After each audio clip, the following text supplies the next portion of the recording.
आजकल उत्तर प्रदेश के बड़े शहर कानपुर में एक नए बाबा बहुत चर्चा में है। बाबा का धार्मिक नाम है करौली बाबा, लेकिन इनका असली नाम है संतोष सिंह भदौरिया। करौली बाबा उर्फ संतोष सिंह भदौरिया पर आरोप है कि उसने अपने चेलों से नोएडा के एक डॉक्टर को पिटवाया और इस पिटाई में डॉक्टर बुरी तरह से घायल हो गए हैं। दरअसल बताया जाता है कि डॉक्टर ने कहा था कि बाबा का चमत्कार हम पर नहीं हुआ है। हालांकि करौली बाबा ने एक वीडियो जारी कर सफाई भी दी है। डॉक्टर पर हमला करने के आरोप में बाबा और उसके चेलों पर एफआईआर भी दर्ज हो गई है। तो दोस्तों, हम आपको बताते हैं आखिर ये करौली बाबा और संतोष सिंह भदौरिया कौन है। दरअसल बाबा बनने से पहले संतोष सिंह भदौरिया उन्नाव जिले के बाहर सगवर में रहते थे।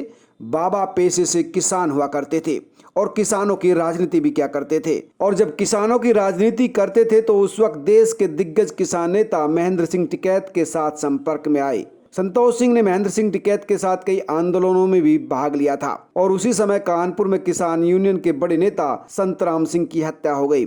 इसके बाद महेंद्र सिंह टिकैत ने संतोष सिंह भदौरिया को कानपुर के सरसोल क्षेत्र की देखभाल करने के लिए वहां पर भारतीय किसान यूनियन की बागडोर उन्हें सौंप दी। एक बार भारतीय किसान यूनियन ने बड़ा प्रदर्शन किया था और इस प्रदर्शन के दौरान किसान ने संतोष सिंह की पुलिस से भिड़ंत हो गई और पुलिस ने उन्हें गिरफ्तार करके जेल में डाल दिया और उन पर गुंडा एक्ट के साथ गैंगस्टर भी लगा दिया। जेल जाने के बाद संतोष सिंह भदौरिया किसानों के बीच हीरो बन गए और धीरे धीरे वो काफी प्रसिद्ध हो गए। इसी बीच उनकी किस्मत बदलती चली गई और क्योंकि बाबा हिट हो गए थे तो इसलिए कानपुर के बड़े नेता और पूर्व केंद्रीय मंत्री श्री प्रकाश जायसवाल के साथ भी उनकी नजदीकियां बढ़ने लगी और इसलिए बाद में संतोष सिंह भदौरिया को उस वक्त के कोयला मंत्री श्री प्रकाश जायसवाल ने कोयला निगम का चेयरमैन बनवा दिया। हालांकि बाद में सवाल उठने के बाद उन्हें निगम से हटा भी दिया गया और उसके बाद बाबा काफी दिन गायब रहे और इसके बाद धीरे धीरे वो जब सामने आए तो उस वक्त तक वो बाबा बन चुके थे और उन्होंने करौली में अपना आश्रम स्थापित कर दिया जिसे नाम दिया गया करौली आश्रम।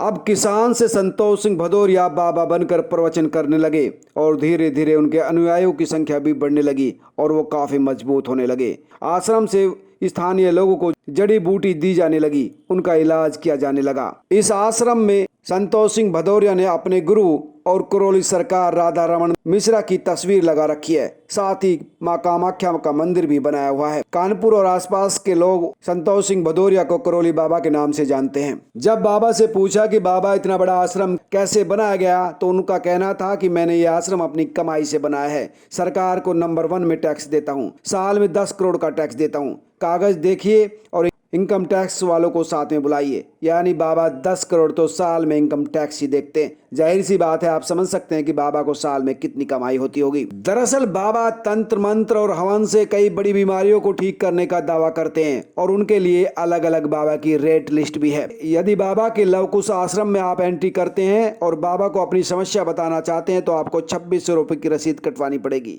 यदि आप आश्रम में हवन करना चाहते हैं तो उसके लिए आपको 3500 रुपए की हवन सामग्री किट लेनी होगी। साथ ही हवन के अलग अलग रेट भी हैं, क्योंकि किसी बीमारी या बाधा को दूर करने के लिए 9 दिन तक हवन करवाने होते हैं। ये हवन 9 दिन तक चलते हैं और इसके लिए 3150 रुपए का भुगतान करना पड़ता है। हालांकि हवन की लिस्ट लाखों तक है। आश्रम में रुकने और खाने पीने का तमाम इंतजाम है और यहाँ पर 5 स्टार होटल जैसी सुविधाएं आपको मिलती है, लेकिन खर्चा भी बहुत ज्यादा आ जाता है। यहाँ पर रुकने के लिए भक्तों को इलाज करवाने के लिए लाखों रुपए पर दिन खर्च करना होता है। बाबा की सुरक्षा की बात करें तो बाबा के पास 3 रेंज रोवर गाड़ियां हैं। बाबा 3 लेयर सुरक्षा में चलते हैं।